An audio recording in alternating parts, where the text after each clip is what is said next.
প্রতিদিনই ওপিডিতে আমরা পাইলসের রোগী দেখে থাকি। আপনারা আমাদের কাছে পাইলসের ট্রিটমেন্ট চান বা কিভাবে পাইলস ভালো হতে পারে এটা জানতে চান।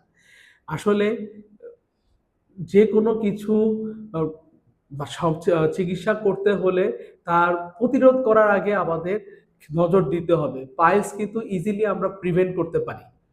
আপনি যদি পর্যাপ্ত পরিমাণ পানি পান করেন, আপনি যদি টয়লেট করার সময় অযথা বসে না থেকে প্রেসার না দেন, আপনি যদি কষা পায়খানা হলে এটার যথোপযুক্ত সময়ে চিকিৎসা নেন, আপনি পাইলস, ফিস্চুলা এই জাতীয় রোগ থেকে ভালো থাকতে পারবেন। আর আপনার খাবার বিবেচনার ক্ষেত্রে আপনি মাংস জাতীয় খাবারকে কম খাবেন। আমি বলতেছি না একবারে খাবেন না।